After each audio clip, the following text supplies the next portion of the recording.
Welcome to another episode of Remaking Movies. I am your host, Ricky Valero. On today's episode and all future episodes, I take an instant classic. I give him a new director. I give it a new writer. And I give it a brand new cast. So come along on this journey with me as we relive these old movies with brand new characters.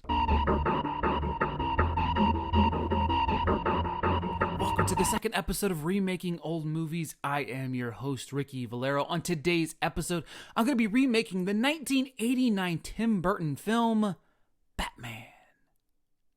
The Dark Knight of Gotham City begins his war on crime with his first major enemy being Jack Napier, a criminal who becomes the clownish, homicidal Joker.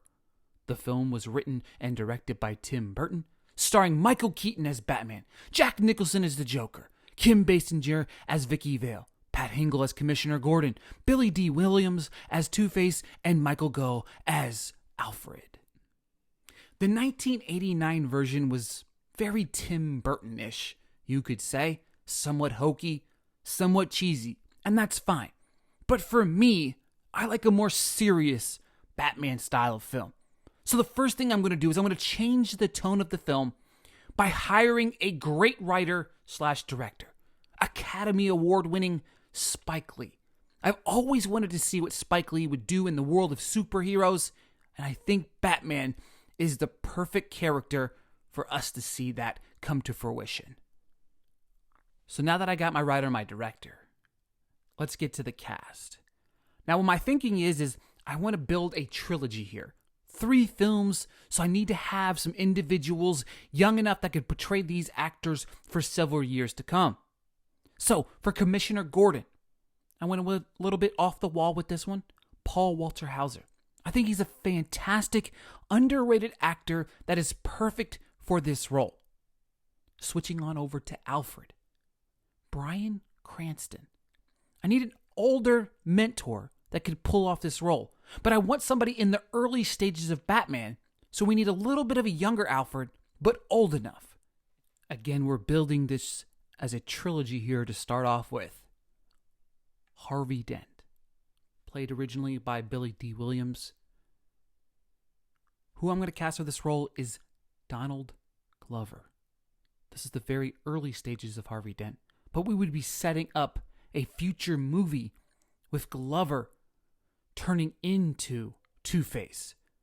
Donald Glover is a phenomenal actor, and this to me is a dream-like casting.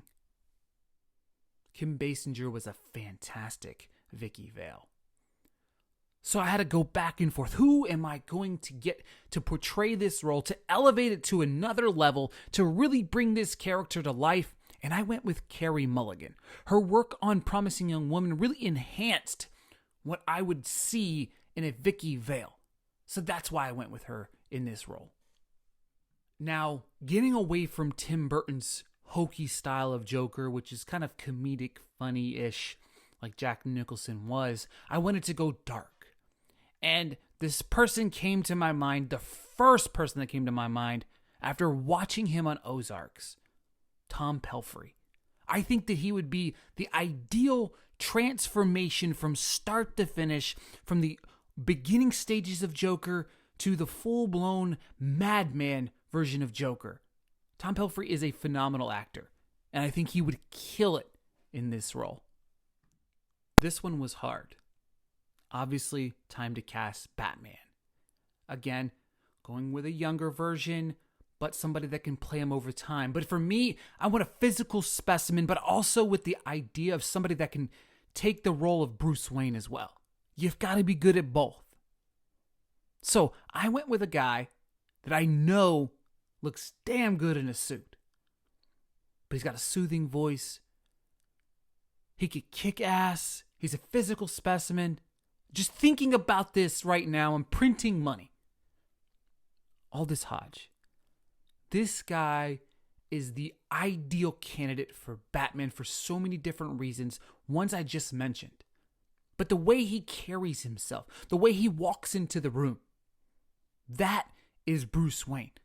But then on the other side of it, as Batman, he will kick ass and it will be a believable kick ass. Thanks for watching another version of Remaking Movies. If there's a movie that you want me to tackle, all you have to do is comment below, subscribe for future episodes of Remaking Movies, and give me a follow on Twitter @RickyValera_.